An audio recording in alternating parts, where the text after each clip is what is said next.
Of course आप trading शुरू करें तो आपको ये समझना बहुत ज्यादा जरूरी है कि ट्रेडिंग होता क्या है, काम कैसे करता है, कौन सी चीजें हैं जो आपको करने की जरूरत है, कौन सी चीजें आपको सीखने की जरूरत है। तो सबसे पहली चीज आपका इंट्रोडक्शन होना बहुत जरूरी है ट्रेडिंग को लेके। ये सारी चीजें आप मेरे यूट्यूब चैनल पर फ्री में कर सकते हो, कोई कोर्स लेने की जरूरत नहीं है। आप मेरा बिगिनर्स वाला वीडियो देखोगे, रोड मैप वाला वीडियो देखोगे, आपको इंट्रोडक्शन ऑटोमेटिकली हो जाएगा, आपको समझ में आ जाएगा ट्रेडिंग शुरू कैसे करनी है। सेकंड चीज जो होती है वो होती है बेसिक्स ऑफ ट्रेडिंग, जो है आपका शॉर्ट सेलिंग। अब शॉर्ट सेलिंग जो है बहुत सारे लोगों को समझ में नहीं आता है, बहुत सारे लोगों को आइडिया नहीं होता है कि शॉर्ट सेलिंग एग्जैक्टली होता क्या है। शॉर्ट सेलिंग एक सिंपल भाषा में ये होता है कि आप पैसा, प्राइस अगर नीचे जा रहा है तो भी कमा सकते हो। अगर एक शेयर का, स्टॉक का प्राइस या गोल्ड का प्राइस अगर नीचे गिरता है तो भी मैं पैसा कमा सकता हूं एज अ ट्रेडर। अब ये काम कैसे करता है मैं आपको क्विकली समझा देता हूं। अब मान लीजिए मेरे हाथ में ये एप्पल का माउस है। आज ये एप्पल का माउस का प्राइस है 10,000 रुपया, बट बिकॉज ये एक इलेक्ट्रॉनिक और मुझे पता है कि इसका प्राइस अगले साल गिर जाएगा, मुझे पता है कि इसका प्राइस नीचे जाने वाला। तो अब मैं क्या करूंगा, मान लीजिए मेरा एक फ्रेंड है जिसके पास एक ब्रांड न्यू 10,000 रुपए का एप्पल का माउस है, बट उसके पास एक एग्जिस्टिंग माउस ऑलरेडी है और वो इस पर्टिकुलर माउस को यूज नहीं करने वाला है जो उसको गिफ्ट में मिला हुआ है। तो मैं अपने फ्रेंड से कहूंगा कि भाई सुन, एक काम कर, मुझे 10,000 रुपए का माउस जो है 1 साल के लिए दे दे, मैं तुझे 1 साल बाद सिंपल सेम कंडीशन में ब्रांड न्यू पैकेजिंग के साथ लौटा दूंगा। मेरा दोस्त कहता है कि ठीक है, मैं तो वैसे भी यूज नहीं करने वाला, एक काम कर तू ले जा, मुझे बस 1 साल बाद लौटा देना जब मुझे जरूरत पड़ेगी। अब मैं माउस लूंगा जिसका प्राइस आज 10,000 रुपए, मैं जाके उसको मार्केट में बेच दूंगा। अब मैं बेचूंगा तो इसका मुझे कितना मिलेगा, मुझे मिलेगा 10,000 रुपए। अब 10,000 रुपए मेरे बैंक अकाउंट में आ गए, बट वो मेरा पैसा नहीं है, वो मेरे दोस्त का पैसा। अब मैं क्या करूंगा, मैं जो है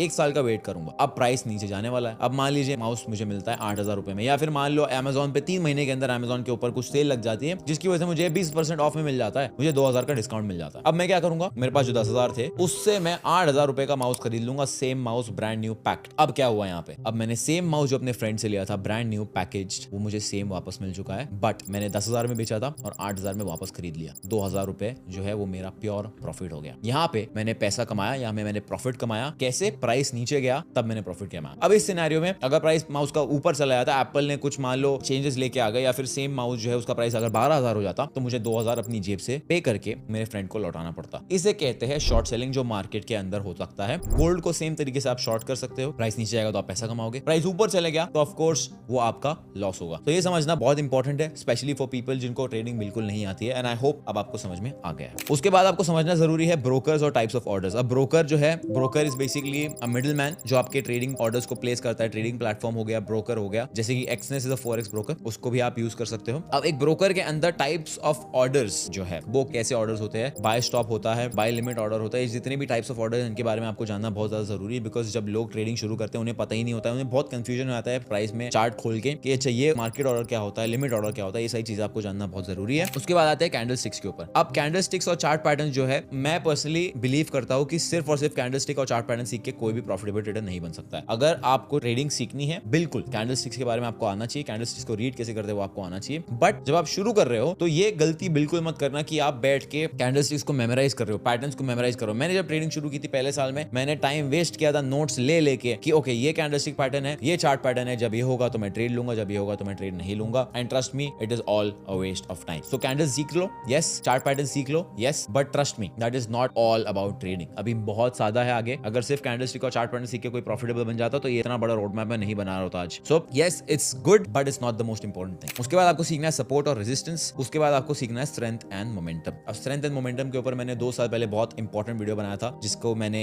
टाइटल दिया था how to trade with the big players, volume analysis. वो आपको जरूर देखना पड़ेगा। उसके बाद वॉल्यूम एनालिसिस के ऊपर भी मैंने वीडियो बनाया हुआ है। एंड फिर इतना अगर आपने पहली 8 चीजें कर ली, तो पहली 8 चीजें करने के बाद अगर आपने पहले 8 कांसेप्ट सीख लिए, पहले 8 कांसेप्ट सीखने के बाद now you should be able to read the charts. अब जो भी 8 चीजें आपने सीखी है, सारी चीजों को कंबाइन करने के बाद अब जो है, मान लो रोहन है जो इस वीडियो को देख रहा है, अब रोहन ने अगर ये पहली 8 चीजें सीख ली तो रोहन जब चार्ट खोलेगा तो रोहन को समझ में आना चाहिए कि प्राइस कहां जा सकता है, रोहन को समझ में आना चाहिए कि प्राइस ऊपर जा सकता है या नीचे सकता है। Of course Rohan is not going to be right all the time, in fact he might be wrong most of the time, but इस नॉलेज के बाद ये सारी कांसेप्ट्स को जब रोहन कंबाइन करेगा तो रोहन को ऐसा लगेगा कि उसे समझ रहा है प्राइस क्या कर सकता है। So that is where you should be after understanding these 8 things. ठीक है, अब मान लीजिए आपने 8 चीजें सीख ली, तो 9th थिंग इज बेसिकली जो मैंने आपको कहा है, सारी चीजें कंबाइन करके आपको चार्ट पे डालना है और देखना है कि आप समझ पा रहे हो नहीं समझ पा रहे हो। अब इतना सब हो गया, उसके बाद आता है रिस्क मैनेजमेंट। अब रिस्क मैनेजमेंट के ऊपर जो है सबसे ज्यादा आपको इंपॉर्टेंस देनी पड़ेगी, क्योंकि जितने भी कॉन्सेप्ट मैं आपको इस वीडियो में बताने वाला हूं, अगर आपने ये सब सीख लिया बट रिस्क मैनेजमेंट नहीं सीखा, कोई मतलब नहीं, आप ट्रेडर नहीं बन पाओगे। तो रिस्क मैनेजमेंट के ऊपर भी मैंने कुछ सालों पहले वीडियो किया हुआ था, बहुत पुराना वीडियो है बट आज भी एप्लीकेबल है, तो उस वीडियो को आपको जरूर देखना चाहिए। उसके बाद आता है मल्टीपल टाइम फ्रेम एनालिसिस, इसके ऊपर भी मैंने वीडियो किया हुआ है, ये वीडियो आप जरूर देख लेना। मल्टीपल टाइम फ्रेम एनालिसिस थोड़ा सा एडवांस कॉन्सेप्ट है but very important for you to understand कि ठीक है चार्ट्स में कितने टाइम फ्रेम इंपॉर्टेंट होते हैं, क्या चीजों का ध्यान रखना होता है। उसके बाद आता है लिक्विडिटी। अब liquidity is one of the most requested YouTube videos and trust मी, मैं लिक्विडिटी के ऊपर वीडियो जरूर बनाने वाला हूं एंड जरूर वीडियो आएगा। अगर आपने 12 चीजें सीख ली, इसके अलावा आपको कोई चीज की जरूरत नहीं है, ना आपको RSI सीखने की जरूरत है, ना आपको कोई इंडिकेटर सीखने की जरूरत है, ना आपको कोई मूविंग एवरेज मास्टर करने की जरूरत है, सारी चीजें बेकार। ये 12 चीजें आपने सीख ली, you will be a master chart reader. इसके अलावा कुछ और एडवांस कॉन्सेप्ट्स हैं जिसको आप डेली बायस कह सकते हो, जिसको आप मार्केट स्ट्रक्चर एनालिसिस कह सकते हो, उसके ऊपर भी मैंने यूट्यूब वीडियो बनाया हुआ है। ये 12 से 13 चीजें आपने सीख ली, मान लीजिए यहाँ पे हम ऐड कर देंगे डेली बायस, इसमें मैं अपडेट कर दूंगा डेली बायस और मार्केट स्ट्रक्चर। ये 13 चीजें आपने सीख ली, you will be a good chart reader. Chart पढ़ने में आपको प्रॉब्लम कभी नहीं आएगी अगर आपने 13 चीजों को मास्टर कर लिया तो। अब जो आपने किया है वो आपने बेसिकली बेसिक्स समझा है ट्रेडिंग का। अब आपको ये समझ में आया कि अच्छा ठीक है ट्रेडिंग में एग्जैक्टली होता क्या है, चीजें काम कैसे करती है। अब जो चीजें आपको समझ में आई है, अब उस नॉलेज को लेके आपको बनानी है खुद की एक स्ट्रैटेजी। अब ये सारी जो चीजें हैं, अब लोगों को लगता है कि भाई ठीक है मैंने चार्ट पैटर्न सीख लिया, अब मुझे जो चार्ट पैटर्न दिखेगा मैं वो ट्रेड करूंगा। ये नहीं काम करने वाला है। क्यों नहीं काम करने वाला है? बिकॉज हर एक चार्ट पैटर्न का विन रेट अलग होने वाला है, हर एक चार्ट पैटर्न का प्रोबेबिलिटी अलग होने वाला है, हर एक इंस्ट्रूमेंट के ऊपर हर एक चार्ट पैटर्न का प्रोबेबिलिटी अलग होने वाला है। तो अगर आपने जो भी चीजें सीखी है हर चीज अप्लाई करने की कोशिश करोगे तो आपका विन रेट बहुत गिर जाएगा, बिकॉज आप 10 चीजें एक साथ करने की ट्राई कर रहे हो। तो इन सारी चीजों में से जो भी आपने सीखा है, आपको कुछ 2 से 3 चीजें सिलेक्ट करनी है, उनको मास्टर करना है, उसके बेसिस पे आपको स्ट्रैटेजी बनानी है। तो तब आपको शुरू होगा फेज नंबर 2। तो फेज नंबर 1 मेरे हिसाब से एक इंसान को 3 महीने का डेडिकेशन देना चाहिए ये सारे 13 कांसेप्ट्स को मास्टर करने के लिए। 3 महीना is a lot of time, enough time for you to understand ये सारी चीजें। इनको प्रैक्टिस करो, चार्ट्स पर बैठो, दिन रात चार्ट्स पर टाइम स्पेंड करो, ये चीजों को प्रैक्टिस करो and trust me, you will be a good chart